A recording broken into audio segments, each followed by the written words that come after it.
پارہ نمبر 10 کا پہلا ربع سورۃ الانفال کی آیت نمبر 41 سے لے کر 75 تک ہے۔ السلام علیکم ورحمۃ اللہ وبرکاتہ۔ نحمدہ ونصلی علی رسولہ الکریم، اما بعد، اعوذ باللہ من الشیطان الرجیم، بسم اللہ الرحمن الرحیم۔ رب اشرح لی صدری ویسر لی امری واحلل عقدۃ من لسانی یفقہوا قولی رب زدنی علما اللہم فقہنا فی الدین آمین۔ الحمدللہ ہمارا آج 10واں پارہ شروع ہو رہا ہے۔ دعا ہے اللہ سبحانہ تعالیٰ آپ سب کا دورہ قرآن سننا، آپ لوگوں کے روزے، قیام اللیل، صدقہ و خیرات اور سب دعائیں قبول فرمائے۔ اس مہینے کی خاص رحمتوں اور برکتوں کو سمیٹنے کا موقع عطا فرمائے۔ اللہ سبحانہ تعالیٰ ہم سے راضی ہو جائے، ہماری بہترین مغفرت فرما دے، آمین اللہم آمین۔ ہماری سورۃ الانفال ہی چل رہی ہے اور آیت نمبر 41 سے ہم 10ویں پارے کا آغاز کر رہے ہیں۔ جنگ بدر کے بعد انفال کا مسئلہ درپیش آیا تھا کہ ان کے ساتھ کیا معاملہ کیا جائے، مال غنیمت کے ساتھ۔ اس سورت کے شروع میں اللہ سبحانہ تعالیٰ نے فرمایا قُلِ الْأَنْفَالُ لِلَّهِ وَالرَّسُولِ، ان سے کہہ دو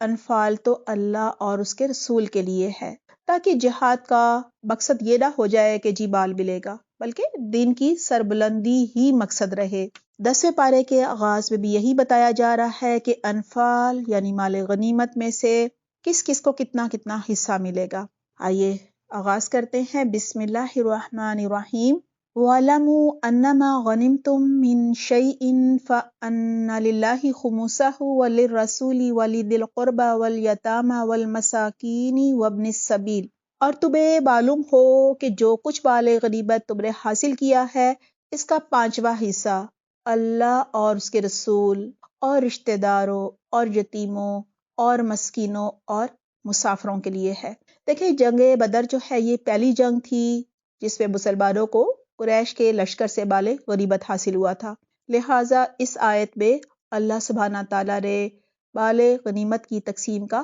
قانون جو ہے وہ بتا دیا ہے۔ ان کنتم آمنتم باللہ وما انزلنا علی عبدنا یوم الفرقان، اگر تم ایمان لائے ہو اللہ پر اور اس چیز پر جو فیصلے کے روز یعنی دونوں فوجوں کی مٹ بھیڑ کے دن یعنی جنگ بدر کے دن ہم نے اپنے بندے پر نازل کی تھی، تو یہ حصہ بخوشی ادا کرو، اللہ ہر چیز پر قادر ہے۔ یعنی 5واں حصہ اللہ کا ہے، اللہ کے دین کے لیے ہے اور اللہ کے رسول کا ہے، اور باقی جو بچتا ہے 4/5واں حصہ وہ مجاہدین کو ملے گا، جو پیدل ہیں ان کو اکیرا اور جو سوار ہیں ان کو دوہرا، کیونکہ گھوڑا بھی تو چارہ وغیرہ کھاتا ہے نا۔ پھر کہا جا رہا ہے یاد کرو وہ وقت جب کہ تم وادی کے اس جانب تھے اور دوسری جانب پڑاؤ ڈالے ہوئے وہ تھے، اور قافلہ تم سے نیچے ساحل کی طرف تھا، اگر کہیں پہلے سے تمہارے اور ان کے درمیان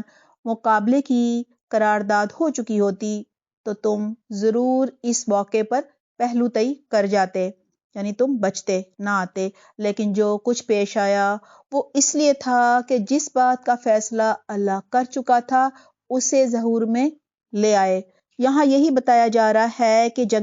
جنگ بدر میں جو مدینہ کے قریب کا سرا تھا، کہا جا رہا ہے کہ وہاں پر حضرت محمد صلی اللہ علیہ وسلم اور ان کے ساتھی تھے، جبکہ قریش مکہ کا قافلہ دور کے دوسرے سرے پر تھا، دونوں ایک ہی وقت میں پہنچے تھے۔ اللہ سبحانہ تعالیٰ نے اپنی تدبیر سے ایک وقت دونوں کو پہنچایا، بیک وقت دونوں پہنچے، یہ اللہ سبحانہ تعالیٰ کی پلاننگ تھی۔ اور اگر دیکھیں کہا جا رہا ہے دونوں خود وقت مقرر کرتے تو ایک ہی وقت پر یہ کبھی بھی نہ پہنچ پاتے۔ یہ جنگ اگر پہلے سے یعنی پلان ہوتی، وقت بھی مقرر ہوتا تو شاید شیطان جانے سے روک دیتا کہ ان کی جگہ بہتر ہے، ڈراتا کہ دشمن کی تعداد زیادہ ہے، شکست ہو جائے گی، لہٰذا اللہ سبحانہ تعالیٰ کی پلاننگ تھی، سب کچھ اچانک ہوا، اللہ کی حکمت کے مطابق دونوں گروہ ایک دوسرے کے مد مقابل بالکل ایک ہی وقت میں آ کر کھڑے ہو گئے۔ پھر کہا جا رہا ہے لِيَهْلِكَ مَنْ هَلَكَ عَنْ بَيِّنَةٍ وَيَحْيَىٰ مَنْ حَيَّىٰ عَنْ بَيِّنَةٍ، تاکہ جسے ہلاک ہونا ہے وہ دلیل روشن کے ساتھ ہلاک ہو اور جسے زندہ رہنا ہے وہ دلیل روشن کے ساتھ زندہ رہے، یقیناً اللہ سننے اور جاننے والا ہے۔ اور یاد کرو وہ وقت جب کہ اے نبی اللہ ان کو تمہارے خواب میں تھوڑا دکھا رہا تھا، اگر کہیں وہ تمہیں ان کی تعداد زیادہ دکھا دیتا تو ضرور تم لوگ ہمت ہار جاتے۔ یہاں یہی کہا جا رہا ہے کہ اللہ سبحانہ تعالیٰ نے خواب میں دشمن کم دکھائے تاکہ کم ہمتی اور بزدلی مسلمانوں میں نہ آئے، اور آپ صلی اللہ علیہ وسلم کا خواب جھوٹا نہیں تھا۔ اللہ نے دیکھیں مانوی وجہ بتا دی تھی کہ وہ فتح نہیں پائیں گے، انہیں کم ہی سمجھو، کیونکہ وہ دل سے نہیں آئے، ان کے اندر ایمان نہیں ہے، ان کے اندر لڑنے کا جوش اور جذبہ نہیں ہے، انہیں زندگی سے پیار ہے، وہ قربانی نہیں دینا چاہتے اپنی زندگی کی، لہٰذا انہیں کم ہی سمجھو۔ پھر کہا جا رہا ہے اور لڑائی کے معاملے میں جھگڑا شروع وہ کر دیتے، یعنی پھر جنگ شروع ہی نہ ہوتی نا، کم ہمت ہو جاتے، لیکن اللہ سبحانہ تعالیٰ ہی نے اس سے تمہیں بچایا، یقیناً وہ سینوں کا حال تک جانتا ہے۔ اور یاد کرو جبکہ مقابلے کے وقت اللہ نے تم لوگوں کی نگاہوں میں دشمنوں کو تھوڑا دکھایا اور ان کی نگاہوں میں تمہیں کم کر کے پیش کیا، کیوں؟ تاکہ جو بات ہونی تھی اسے اللہ ظہور میں لے آئے، تاکہ دونوں جو ہیں وہ اطمینان کے ساتھ جنگ کا آغاز کر لیں۔ وَإِلَى اللَّهِ تُرْجَعُ الْأُمُورُ، اور آخر کار سارے معاملات اللہ ہی کی طرف رجوع کرتے ہیں۔ اے ایمان لانے والو، جب کسی گروہ سے تمہارا مقابلہ ہو تو ثابت قدم رہو اور اللہ کو کثرت سے یاد کرو، توقع ہے کہ تمہیں کامیابی نصیب ہوگی، اور اللہ اور اس کے رسول کی اطاعت کرو، اور آپس میں جھگڑو نہیں، اختلافات نہ کرو، ورنہ تمہارے اندر کمزوری پیدا ہو جائے گی اور تمہاری ہوا اکھڑ جائے گی۔ صبر سے کام لو، یقیناً ان اللہ مع الصابرین، اللہ صبر کرنے والوں کے ساتھ ہے۔ اور ان لوگوں کے سے رنگ ڈھنگ نہ اختیار کرو جو اپنے گھروں سے اتراتے اور لوگوں کو اپنی شان دکھاتے ہوئے نکلے۔ ابو جہل ڈھول دھماکے کے ساتھ ناچ گانے والیوں کے ساتھ نکلا تھا، اور جن کی روش یہ ہے کہ اللہ کے راستے سے روکتے ہیں، جو کچھ وہ کر رہے ہیں وہ اللہ کی گرفت سے باہر نہیں، کیونکہ دیکھیں اس زمانے میں 1000 کی رفری کا ہونا بہت بڑی بات تھی۔ یہی وجہ ہے کہ مشرکین مکہ کے دلوں میں شیطان وسوسہ ڈال رہا تھا کہ آج تم پر کوئی بھی غالب نہیں آ سکتا۔ پھر کہا جا رہا ہے وَإِذْ زَيَّنَ لَهُمُ الشَّيْطَانُ، ذرا خیال کرو اس وقت کا جب کہ شیطان نے ان لوگوں کے کرتوت ان کی نگاہوں میں خوشنما بنا کر دکھائے تھے، اور ان سے کہا تھا کہ آج کوئی تم پر غالب نہیں آ سکتا، اور یہ کہ میں تمہارے ساتھ ہوں۔ ان آیات سے یہی پتہ چلتا ہے کہ اہل ایمان کا ایمان ضائع تو نہیں ہوتا لیکن گھٹتا بڑھتا رہتا ہے۔ اسی لیے کہا جا رہا ہے کہ جب مقابلہ سخت ہو تو ایمان کی حفاظت بھی زیادہ کرنی ہے، کیونکہ شیطان کے جو وار ہیں نا وہ بھی پھر زیادہ ہو جاتے ہیں، لہٰذا ثابت قدمی اختیار کرنے کو کہا جا رہا ہے، اللہ سے تعلق مضبوط کرنے کا کہا جا رہا ہے، ذکر و اذکار اور دعاؤں کی کثرت کا کہا جا رہا ہے، اور اللہ اور رسول کی اطاعت کا اور باہم اختلافات اور لڑائی جھگڑوں سے بچنے کا کہا جا رہا ہے، اور پھر صبر سے کام لینے کا کہا جا رہا ہے، اللہ پر بھروسہ کرنے کو کہا جا رہا ہے، اور شیطان سے بچنے کی دعائیں جو ہیں وہ خصوصی طور پر مانگنی ہے۔ اللہ تعالیٰ ضرور مدد کرتا ہے۔ اور دیکھیں اگر اللہ سے تعلق مضبوط نہ ہو تو پھر کیا ہوتا ہے؟ کم ہمتی آ جاتی ہے، بزدلی آ جاتی ہے، یا غرور و تکبر آ جاتا ہے، لہٰذا عاجزی اختیار کرنی چاہیے۔ فَلَمَّا تَرَأَتِ الْفِئَتَانِ نَكَصَ عَلَىٰ عَقِبَيْهِ، مگر جب دونوں گروہوں کا آمنا سامنا ہوا تو وہ الٹے پاؤں پھر گیا اور کہنے لگا کہ میرا تمہارا ساتھ نہیں ہے، میں وہ کچھ دیکھ رہا ہوں جو تم لوگ نہیں دیکھتے، مجھے اللہ سے ڈر لگتا ہے۔ یعنی شیطان فرشتے دیکھ کر دم دبا کر بھاگا، کہنے لگا کہ میں اللہ سے ڈرتا ہوں، کیونکہ ظاہر اسے فرشتے نظر آ رہے تھے، تو کہنے لگا میں جو دیکھ رہا ہوں تمہیں نظر نہیں آتا، اور اللہ بڑی سخت سزا دینے والا ہے۔ جبکہ منافقین اور وہ سب لوگ جن کے دلوں کو روگ لگا ہوا ہے، یعنی جن کے اندر منافقت ہے، کہہ رہے تھے ان لوگوں کو تو ان کے دین نے خبت میں مبتلا کر دیا، خبتی بنا دیا، یعنی پاگل کر دیا ہے، حالانکہ اگر کوئی اللہ پر بھروسہ کرے تو یقیناً اللہ بڑا زبردست ہے اور دانا ہے۔ کاش تم اس حالت کو دیکھ سکتے جبکہ فرشتے مقتول کافروں کی روحیں قبض کر رہے تھے، وہ ان کے چہروں اور ان کی پیٹھوں پر ضربے لگاتے جاتے تھے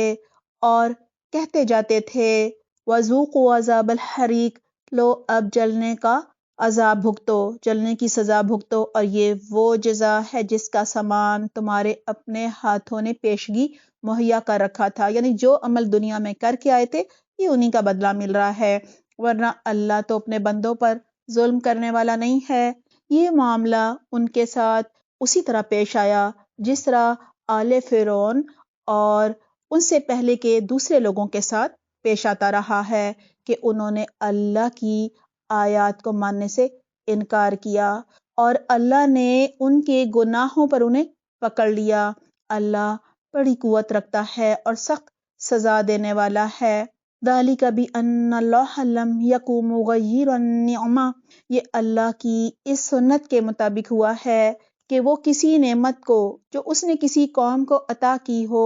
اس وقت تک نہیں بدلتا جب تک کہ وہ قوم خود اپنے طرز عمل کو نہیں بدل دیتی، یعنی جب تک وہ کفر نہیں کرتی، نعمت کی ناقدری نہیں کرتی، نعمت نہیں چھینی جاتی۔ اللہ سب کچھ سننے اور جاننے والا ہے۔ آل فرعون اور ان سے پہلے کی قوموں کے ساتھ جو کچھ پیش آیا وہ اسی ضابطے کے مطابق تھا۔ انہوں نے اپنے رب کی آیات کو جھٹلایا، تب ہم نے ان کی گناہوں کی پاداش میں انہیں ہلاک کیا اور آل فرعون کو غرق کر دیا۔ یہ سب ظالم لوگ تھے۔ یقیناً اللہ کے نزدیک زمین پر چلنے والی مخلوق میں سب سے بدتر وہ لوگ ہیں جنہوں نے حق کو ماننے سے انکار کر دیا، پھر کسی طرح وہ اسے قبول کرنے پر تیار نہیں ہوئے، یعنی یہ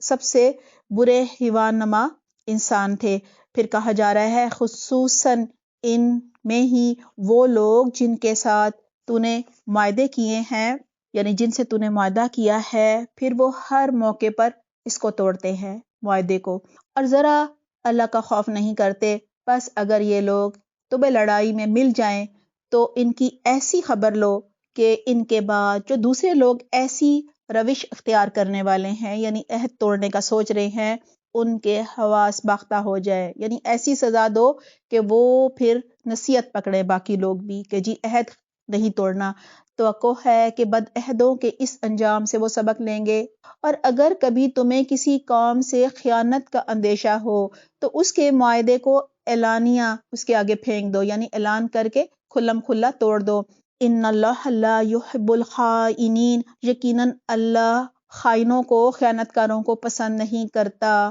منکرین حق اس غلط فہمی میں نہ رہیں کہ وہ بازی لے گے، یقیناً وہ ہم کو ہرا نہیں سکتے۔ اسلام جو ہے وہ اس چیز کی اجازت نہیں دیتا کہ انسان اوپر سے تو میز کے ہاتھ میں لائے اور میز کے نیچے ایک دوسرے کی ٹانگیں کھینچے۔ اب اللہ سبحانہ تعالیٰ مسلمانوں کو کہہ رہے ہیں کہ جنگ کی تیاری کے لیے مال خرچ کرو، اسلحہ، سوار جنگ، سواریاں، اور آج کل جو کچھ ہتھیار ہوتے ہیں ان سب کا انتظام کر کے رکھو۔ وَأَعِدُّوا لَهُم مَّا اسْتَطَعْتُم مِّن قُوَّةٍ وَمِن رِّبَاطِ الْخَيْلِ، اور تم لوگ جہاں تک تمہارا بس چلے زیادہ سے زیادہ طاقت اور تیار بندے رہنے والے گھوڑے ان کے مقابلے کے لیے مہیا رکھو۔ آج کے زمانے میں ہوائی جہاز اور ٹینک اور جو کچھ ایجاد ہو گیا ہے، یہ میزائل وغیرہ، یہ سب مراد ہے، تاکہ اس کے ذریعے سے اللہ کے اور اپنے دشمنوں کو اور ان دوسرے دشمنوں کو خوف زدہ کرو جنہیں تم نہیں جانتے مگر اللہ جانتا ہے۔ اللہ کی راہ میں جو تم خرچ کرو گے اس کا پورا پورا بدلہ تمہیں لوٹایا جائے گا اور تمہارے ساتھ ہرگز ظلم نہیں کیا جائے گا۔ اور اے نبی، حضرت محمد صلی اللہ علیہ وسلم سے کہا جا رہا ہے اگر دشمن صلح و سلامتی کی طرف مائل ہوں تو تم بھی اس کے لیے آبادہ ہو جاؤ، اللہ پر بھروسہ کرو، یعنی اگر دشمن صلح کرنا چاہے تو کر لو، یقیناً وہی سب کچھ سننے اور جاننے والا ہے، اور اگر وہ دھوکے کی نیت رکھتے ہوں تو تمہارے لیے اللہ ہی کافی ہے۔ وہی تو ہے جس نے اپنی مدد سے اور مومنوں کے ذریعے سے تمہاری تائید کی، تمہاری مدد کی، اور مومنوں کے دل ایک دوسرے کے ساتھ جوڑ دیے، یعنی بھائی بھائی بنا دیا ان کو۔ تم روح زمین کی ساری دولت بھی خرچ کر ڈالتے تو ان لوگوں کے دل نہ جوڑ سکتے تھے،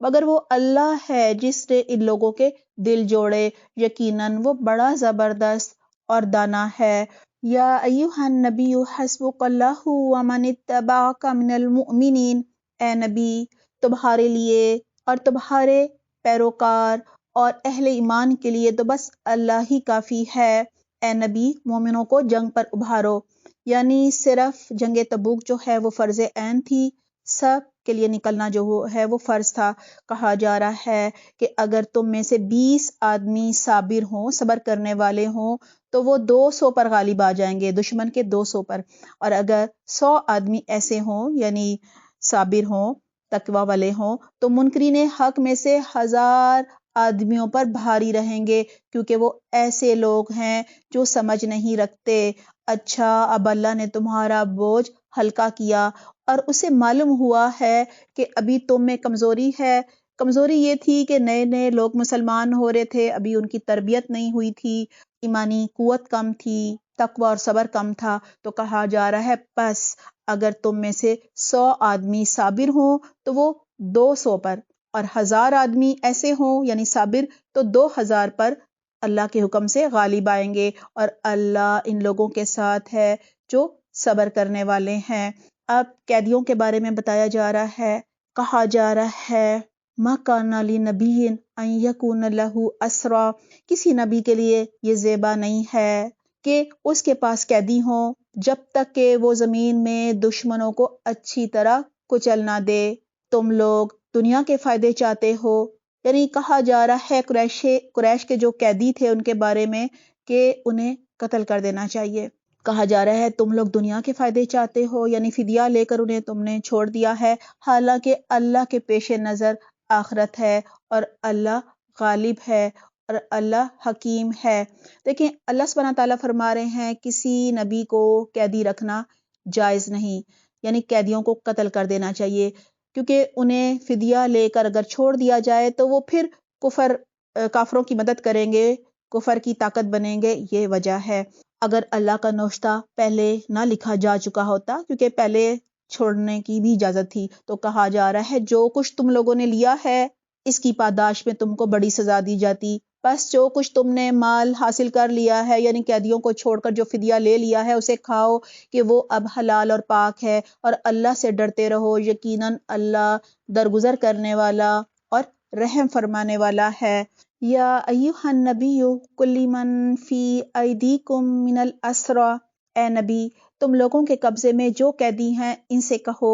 اگر اللہ کو معلوم ہوا کہ تمہارے دلوں میں کچھ خیر ہے، یعنی تم واقعی ایمان لا چکے ہو، ایمان چھپایا ہوا ہے، جیسے کہ حضرت عباس رضی اللہ عنہ تھے اور رسول اللہ صلی اللہ علیہ وسلم کے داماد بھی ان میں تھے، تو کہا جا رہا ہے کہ تو وہ تمہیں اس سے بڑھ چڑھ کر دے گا، جو تم سے لیا گیا ہے یعنی جو فدیہ تم نے دیا ہے اسے بڑھ کر دے گا، اور تمہاری خطائیں معاف کر دے گا۔ ظاہر ہے تم آگے ہو مقابلہ کرنے، یہ خطا تو بہت بڑی ہے، یہ بھی معاف فرما دے گا۔ اللہ درگزر کرنے والا اور رحم فرمانے والا ہے۔ لیکن اگر وہ تیرے ساتھ خیانت کا ارادہ رکھتے ہوں، یعنی پھر وہ دوبارہ اگلی دفعہ بھی دشمن کے ساتھ مل کر مقابلہ کرنے آ جائیں، تو اس سے پہلے وہ اللہ کے ساتھ خیانت کر چکے ہیں، چنانچہ اسی کی سزا اللہ نے انہیں دی ہے کہ وہ تیرے قابو میں آ گئے ہیں، یعنی قید ہو گئے ہیں۔ اللہ سب کو جانتا ہے اور حکیم ہے۔ جن لوگوں نے ایمان قبول کیا اور ہجرت کی اور اللہ کی راہ میں اپنی جانیں لڑائیں